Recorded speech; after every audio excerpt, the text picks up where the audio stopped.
Hey guys, நான் தான் லாஷக். நான் ஒரு vlog சீரீஸ் பண்ணிட்டு இருந்தேன். அதில் வந்து கியூபெக் கனடாவில் வந்து லைஃப் எப்படி இருக்கும் அப்படின்றது தான் அந்த சீரீஸ். நீங்கள் வந்து என் சேனலில் செக் பண்ணிங்கன்னா அதில் எல்லா வீடியோஸும் கண்டுபிடிக்கலாம்.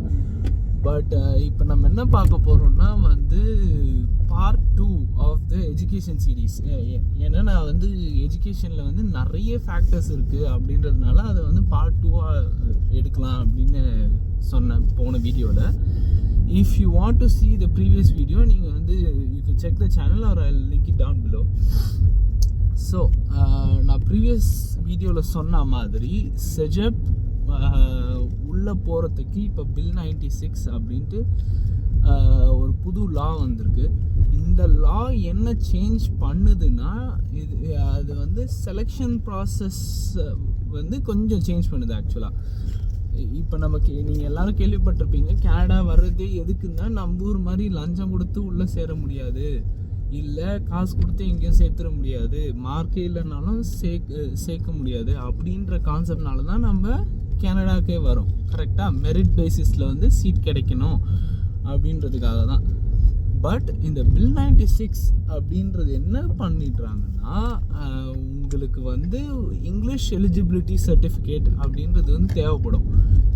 இஃப் நீங்கள் வந்து சிட்டிசனாக இல்லை பிஆராக இருந்தீங்கன்னா, நீங்கள் வந்து உங்களுக்கு அந்த சர்டிஃபிகேட் இல்லைன்னா உங்களுக்கு ப்ரையாரிட்டி டு இங்கிலீஷ் செஜப் ஆர் இங்கிலீஷ் ஸ்கூல் கிடைக்காது. ஸோ இங்கிலீஷ் ஸ்கூல் கிடைக்கணுன்னா அஃப்கோர்ஸ் உங்களுக்கு அது அந்த சர்டிஃபிகேட் இருந்தால் மட்டும்தான் கிடைக்கும்.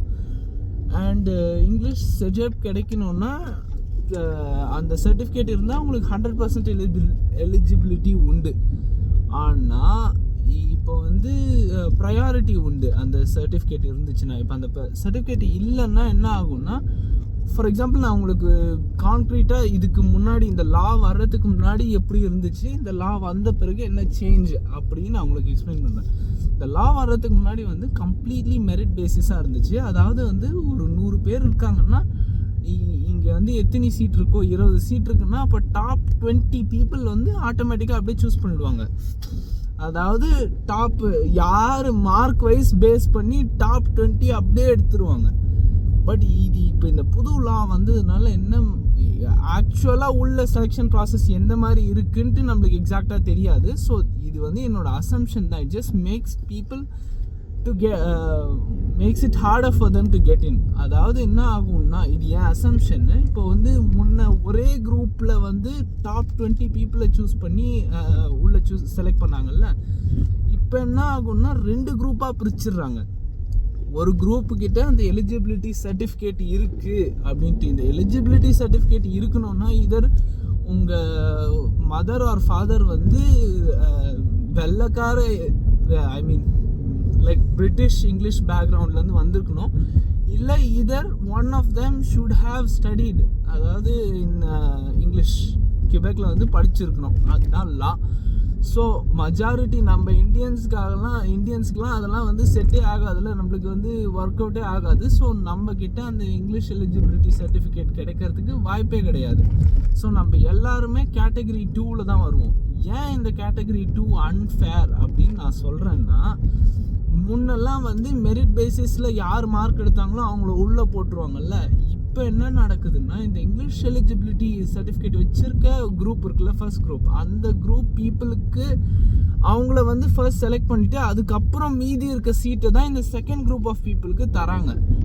ஸோ அப்படி நீங்கள் பார்த்தீங்கன்னா வந்து இந்த ஃபர்ஸ்ட் குரூப்பில் நீ 70 எடுத்திருந்தாலும், அதாவது எலிஜிபிலிட்டி சர்டிஃபிகேட் வச்சுருக்க ஒரே காரணத்தினால நீ 70 இல்லை 80 எடுத்தாலும், நீ வந்து இந்த சர்டிஃபிகேட் இல்லாதவன் 90 எடுத்திருந்தாலும் அவனை விட இவன் முன்னாடி போயிடுவான். ஸோ இட் இஸ் அன்ஃபேர்னு சொல்லலாம். ஏன்னா வந்து இப்போ நான் 90 எடுத்திருந்தாலும் அங்கே 70 எடுத்தவன் வந்து என்னை விட ப்ரையாரிட்டி அதிகம் அவனுக்கு இங்கிலீஷ் செஜப் போகிறதுக்கு. பட் இது வந்து இங்கிலீஷ் செஜப்புக்கு மட்டும்தான் இந்த கான்செப்ட். ஃப்ரெஞ்ச் செஜப்புக்கு வந்து வழக்கம் போல் அந்த மெரிட் பேசிஸில் எல்லாரையும் வரிசையாக மார்க் வாரியாக அடுக்கிடுவாங்க. அண்ட் யார் மார்க் அதிகமாக இருக்கோ அவங்க எல்லாரையும் எடுத்துருவாங்க. அண்டு கட் ஆஃப் மார்க்லாம் கூடமே ஆக்சுவலாக வந்து ரொம்ப ரொம்ப ரொம்ப ரொம்ப ஹையாக இருக்குது. அதாவது இப்போ ஹெல்த் சயின்ஸ் நம்பூர் மாதிரியே தான் ஹெல்த் சயின்ஸுன்னு ஒரு கோர்ஸ் இருக்குது. அந்த ஹெல்த் சயின்ஸ் கோர்ஸ் வந்து நம்ம ஊர் ஃபர்ஸ்ட் குரூப் மாதிரி பயோமெட், அது உள்ளே போனோம்னா இங்கிலீஷ் சப்ஜெக்டில் வந்து கட் ஆஃப் 89 கேட்குறாங்க, 89 ஆர் அபவ்னு கேட்குறாங்க. So it's really hard to get இன்னும் சொல்லலாம். அதே மாதிரி வந்து நிறைய விஷயம் இருக்குது. இப்போ ப்ரீரெக்விசிட்ஸ், இப்போ ஹெல்த் சயின்ஸ் உள்ளே போனோன்னா நீங்கள் வந்து ஹை ஸ்கூல்லேயே வந்து சர்டன் கிளாஸஸ்லாம் எடுக்கணும். ஃபார் எக்ஸாம்பிள் ஹை ஸ்கூல்லேயே physics, chemistry and advance math எடுத்தீங்கன்னா தான் இந்த ஹெல்த் சயின்ஸுன்ற கோர்ஸ் உள்ளேயே உங்களால் போக முடியும். நான் பேசிக்காக மறுபடியும் நம்ம இந்தியன் சிஸ்டம் மாதிரி தான், ஃபர்ஸ்ட் குரூப் செகண்ட் குரூப் அந்த மாதிரி. ஆனால் வந்து ஒரு விஷயம்னா நல்லா இருக்குன்னா, இந்த ஊரில் ஹை ஸ்கூலோட எக்ஸாம்ஸ் வைக்கிறாங்கல்ல. நம்ம ஊரில் வந்து எப்படி பப்ளிக் எக்ஸாம் வந்துச்சுன்னா மொத்த எல்லா சப்ஜெக்டும் ஒரே வருஷம் வந்துடும்ல, இந்த ஊரில் அப்படி கிடையாது. இந்த ஊரில் வந்து எக்ஸாம் வைக்கிறாங்கன்னா வந்து 10th மேத்ஸு, சயின்ஸு, அப்புறம் ஹிஸ்ட்ரி 3 தான் வரும். அப்புறம் 11th தான் வந்து இங்கிலீஷ் அண்ட் ஃப்ரெஞ்ச் தனியாக வரும். இது ஏன் அட்வான்டேஜ்னா, நீங்கள் ஒரு வருஷத்துக்கு 3 சப்ஜெக்ட்டுக்கு ஃபோக்கஸ் பண்ணி படிச்சுட்டு செகண்ட் இயர் தான் வந்து அந்த மீதி 2 சப்ஜெக்ட் எழுதுறீங்க. அண்ட் அகெயின் நான் ப்ரீவியஸாக சொன்ன மாதிரி அதுக்கு காம்பன்சேஷனாக தான் நீங்கள் 13 இயர்ஸ் படிக்கிறீங்க instead of 12. So it's like மாற்றி ஒரு மாதிரி கன்ஃபியூஸ்டாக தான் இருக்கும். இங்கே எஜுகேஷன் சிஸ்டமே ரொம்ப கன்ஃபியூசிங்காக தான் இருக்கும். சிமிலர் டு ப்ரைமரி இப்போ சின்ன பசங்க 6th to 1st grade வராங்கல்ல, I mean first year of high school வராங்கல்ல, 7th வரவங்க வந்து அதே மாதிரி தான் அடித்து பிடிச்சி கஷ்டப்பட்டு என்ட்ரன்ஸ் எக்ஸாம் எழுதி தான் உள்ளே வர முடியும். இல்லைன்னா வந்து நீங்கள் நான் சொன்ன மாதிரி அந்த தரம் இல்லாத ஸ்கூலுக்கு போகிற நிலைமை வந்துடும். தரம் இல்லாத ஸ்கூல்னா அங்கே வந்து ஸ்டாஃப்லாம் ஓரளவுக்கு நல்லா தான் இருப்பாங்க, பட் அந்த என்வாயர்மெண்ட், அந்த லோக்கல் பசங்க சரியில்லாததுனால வந்து சேர்க்க சரியில்லாமல் பசங்க கெட்டு போக வாய்ப்புகள் ரொம்ப அதிகம். ஒரு விஷயம் இந்த ஊரில் என்ன வித்தியாசமாக இருக்குன்னா, இப்போ நம்ம ஊரில் வந்து MBBS படிக்கிறோம் அப்படின்னா நீங்கள் என்ன பண்ணுவீங்க, 12th வரைக்கும் படிப்பீங்க, 12th ஃபர்ஸ்ட் குரூப் எடுப்பீங்க, போர்டு எக்ஸாம் முடித்தோடனே நீங்கள் நேராக வந்து காலேஜ் அப்ளை பண்ணிடுறீங்க. கரெக்டாக?